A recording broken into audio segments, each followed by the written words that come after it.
ଆପଣଙ୍କର love marriage ହେବ ନା ଆରେଞ୍ଜ ମ୍ୟାରେଜ୍? ଆପଣଙ୍କ ହାତର ରେଖା କହିବ କେମିତି ହେବ ଆପଣଙ୍କ ମ୍ୟାରେଜ୍।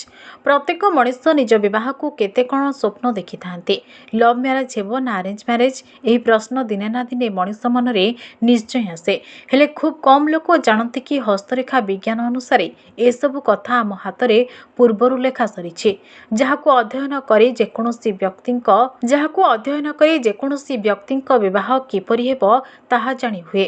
ବ୍ୟକ୍ତିଙ୍କ ହାତର କିଛି ସ୍ୱତନ୍ତ୍ର ରେଖା ଲଭ୍ ମ୍ୟାରେଜ୍ ତଥା ଆରେଞ୍ଜ ମ୍ୟାରେଜ୍ ସମ୍ବନ୍ଧରେ ଇସାରା କରିଥାଏ। ତେବେ ଆଜି ଆପଣଙ୍କ ହାତର ରେଖାରୁ ଆସନ୍ତୁ ଜାଣିବା ଆପଣଙ୍କର ଲଭ୍ ମ୍ୟାରେଜ୍ ହେବ ନା ଆରେଞ୍ଜ ମ୍ୟାରେଜ୍।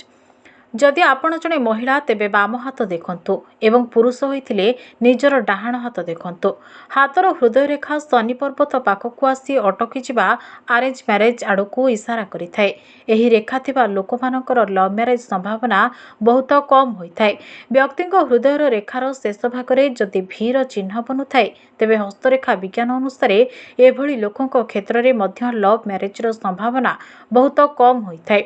ହୃଦୟ ରେଖାରେ କୌଣସି ରେଖା ଶନି ଅଥବା ଗୁରୁ ପର୍ବତ ମଧ୍ୟକୁ ଆସୁଥିଲେ ଏଭଳି ଲୋକଙ୍କର ଲଭ୍ ମ୍ୟାରେଜ୍ ସମ୍ଭାବନା ଅଧିକ ରହିଥାଏ।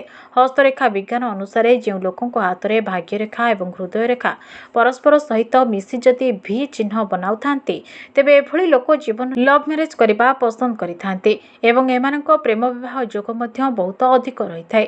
ଏମାନଙ୍କ ବିବାହ ସେହିଭଳି ବ୍ୟକ୍ତିଙ୍କ ସହିତ ହୋଇଥାଏ ଯେଉଁମାନଙ୍କ ଠାରୁ ଏମାନଙ୍କୁ ଜୀବନସାରା ସପୋର୍ଟ ପ୍ରେମ ଏବଂ ଭରସା ମିଳିଥାଏ। ଏମାନେ ସାଧାରଣତଃ ସୁଖ ବୈବାହିକ ଜୀବନ ଅତିବାହିତ କରିଥାନ୍ତି। ଯଦି ବ୍ୟକ୍ତିଙ୍କ ହାତରେ ଗୁରୁ ପର୍ବତ ଉପରେ କ୍ରସର ଚିହ୍ନ ଥିବ ତେବେ ଏହା ମଧ୍ୟ ସଫଳ ପ୍ରେମର ସଂକେତ ଦେଇଥାଏ। ଏମାନଙ୍କ ଜୀବନରେ ଏଭଳି ପାର୍ଟନର ଆସିଥାନ୍ତି ଯେ ତାଙ୍କୁ ବହୁତ ପ୍ରେମ ଓ କେୟାର କରିଥାନ୍ତି। କେତେକଙ୍କ ହାତରେଖା ହୃଦୟ ରେଖାରୁ ଆରମ୍ଭ ହୋଇ ତାହା ସୂର୍ଯ୍ୟ ରେଖା ସହିତ ମିଶିଥାଏ। ସେମାନଙ୍କର ମଧ୍ୟ ପ୍ରେମ ବିବାହ ହେବାର ଯୋଗ ବନିଥାଏ। ଭିଡ଼ିଓଟି ଭଲ ଲାଗିଥିଲେ ଲାଇକ୍ କରନ୍ତୁ। ଆଗକୁ ଏଭଳି ଅପଡେଟ୍ ପାଇବା ପାଇଁ ଆମ ଚ୍ୟାନେଲକୁ ସବସ୍କ୍ରାଇବ୍ କରି ପାଖରେ ଥିବା ବେଲ୍ ଆଇକନକୁ କ୍ଲିକ୍ କରନ୍ତୁ ଏବଂ ସୋସିଆଲ ମିଡ଼ିଆରେ ଆମକୁ ଫଲୋ କରନ୍ତୁ।